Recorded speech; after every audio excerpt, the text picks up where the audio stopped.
இவர் ஸ்ரீய வந்து நீங்க அவர் நிறைய போஸ்ட் போட்டு தான் ரீசெண்டா ரொம்ப வைரல் ஆகி இந்த இஷ்யூ வந்து ரொம்ப பெருசாச்சு. ஃபர்ஸ்ட் இந்த போஸ்ட் பாக்குறப்போ உங்களுக்கு என்ன மேம் ஃபீல் ஆச்சு? எப்போ நீங்க இந்த போஸ்ட் பாத்தீங்க? இதை பத்தி எப்போ உங்களுக்கு தெரிஞ்சிச்சு மேம்? நான் ஆக்சுவலி ட்விட்டர்ல ஒரு ட்வீட் பார்த்தேன். பார்த்தா ஒரு வெயிட் லாஸ் பிக்சர் மாதிரி ஒன்று போட்டிருந்தாங்க. ஸோ மேபி அவர் ஏதோ படத்துக்காக வெயிட் லாஸ் பண்ண ஆரம்பிச்சது. இந்த லிங்க் நான் ஓப்பன் பண்ணும்போது இன்ஸ்டாகிராமுக்கு அது லிங்க் பண்ணி விட்டுருச்சு.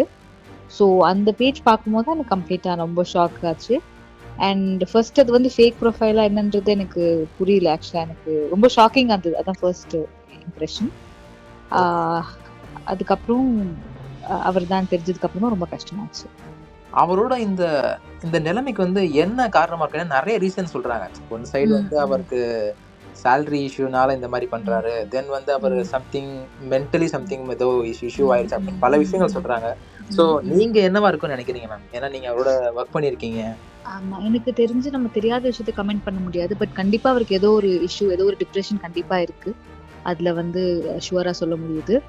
பட் நான் ஒர்க் பண்ண வரைக்குமே வந்துட்டு ரொம்ப ஒரு ஜாலி டைப், ரொம்ப ஃப்ரெண்ட்லியா பேசக்கூடிய ஒரு பர்சன், ரொம்ப பாசிட்டிவா இருப்பாரு. எப்பவுமே சினிமா பத்தி ஒர்க் பத்தி தான் பேசிட்டு இருப்பாரு. ஸோ எல்லா ஷார்ட்டுமே நிறைய ரிஹர்சல் பண்ணி ரொம்ப இன்ட்ரெஸ்ட் எடுத்து நடிக்கக்கூடிய ஒரு ஆக்டர் ஆக்சுவலா. ஸோ ரொம்ப நல்ல ஒரு ஒர்க்கிங் எக்ஸ்பீரியன்ஸ் எனக்கு அவர் கூட ஒர்க் பண்ணது. அண்ட் என்னோட one of my most favourite actors அவரு. அண்ட் ரொம்ப ஃப்ரெண்ட்லியான பர்சன் நான் சொன்ன மாதிரி. அண்ட் ரொம்ப நல்லா இருந்துச்சு அவர் கூட ஒர்க் பண்ணும்போது. அவர் இந்த மாதிரி ஒரு பொசிஷன்ல பார்ப்பேன் அப்படின்றது எதிர்பார்க்கவே இல்லை. இந்த போஸ்ட்ல வந்து அவர் பேசுறது, தென் அவர் சாங்ல கூட சில சாங் பாடி கூட ஒரு போஸ்ட்லாம் போடுறாரு. ஸோ நீங்க ஒர்க் பண்ண டைம்ல வந்து அவர் பேசுறது இந்த மாதிரி தான் இருக்குமா? சம்திங் அவர் பேசுறது பாடுறது இந்த மாதிரி இருக்குமா? இல்லை இப்போ கொஞ்சம் எதுவும் சேஞ்சஸ் இருக்கா மேம்? கண்டிப்பா இந்த மாதிரியா இல்லைங்க. இந்த ஸ்ரீ என்னால் ரிலேட் பண்ணவே முடியல. அவர் வந்து ரொம்ப ஒரு காம் கம்போஸ்டான பர்சன். அவர் பேசுறது எல்லாமே சினிமா பத்தி தான் இருக்கும். ஜாலியா இருப்பாரு. எப்பவுமே சைலண்டா இருந்து நான் பார்த்ததில்ல. நான் வில்லம்பு ஒர்க் பண்ற வரைக்குமே எல்லாரு கூடயுமே நல்லா ஜாலியா பேசுவாரு.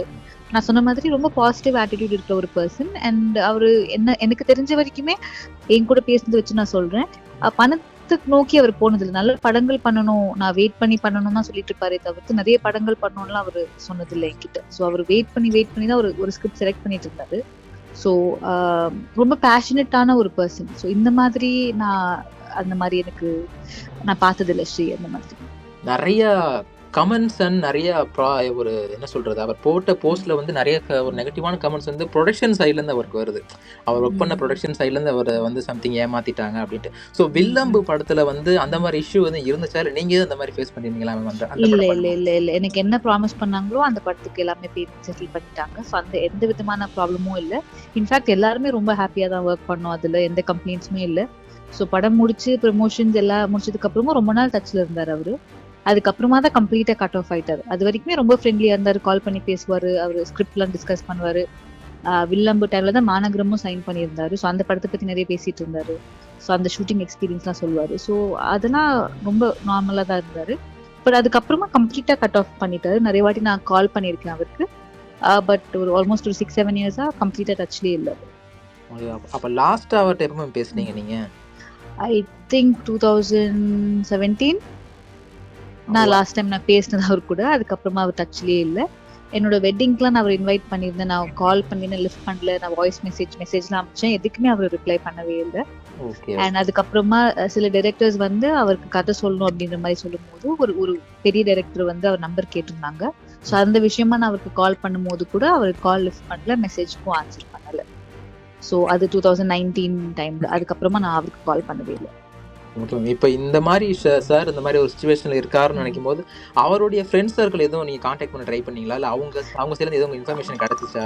இல்ல, எனக்கு அவரோட பர்சனல் லைஃப் எதுவுமே தெரியாது. ஐ மீன் நான் சொன்ன மாதிரி ஒர்க் பத்தி மட்டும் தான் டிஸ்கஸ் பண்ணாரு. அவர் ஃபேமிலி பத்தியோ அவர் பர்சனல் லைஃப் பத்தி சுத்தமா யாருக்குமே தெரியாது. நான் இன்ஃபேக்ட் நான் வந்து வில்லம்பு டைரக்டர் கிட்டயும் நான் பேசினேன் நேற்று.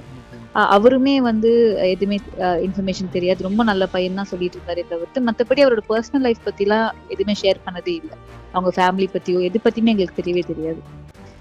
ஸோ அவர் ஒரு இன்ட்ரோவர்ட்டான ஆளா இல்ல பர்பஸா அந்த மாதிரி இருப்பாரா மேம்? இல்ல, வில்லம் பண்ணும்போதெல்லாம் இன்ட்ரோவர்ட் மாதிரிலாம் சுத்தமாவே இல்லை. ரொம்ப ஜாலியா தான் பேசிட்டு இருந்தாரு. ரொம்ப நார்மலா பேசுவார். எல்லாரு கூடயுமே பேசுவாரு. ஸோ நான் இன்ட்ரோவர்ட்டா ஸ்ரீயா நான் பார்க்கல. பிக் பாஸ்ல ஃபர்ஸ்ட் டைம் பார்க்கும்போது அவரு அந்த மாதிரி ஒரு இன்ட்ரோவர்ட்டா போர்ட்ரே ஆச்சு இல்லையா, அந்த 3-4 days. ஸோ அப்போதான் எனக்கு தெரிஞ்சதே தவிர்த்து ஒர்க் பண்ணும்போதுலாம் அவர் வந்து ரொம்ப எல்லாருக்குமே பேசுவார். இன்ட்ரோவர்ட் மாதிரிலாம் இல்லை. Okay ma'am, thank you ma'am. Thank you உங்களுடைய so இந்த much. We கருத்து just ரொம்ப wish நன்றி. him a speedy recovery, and I just hope he gets back to good health.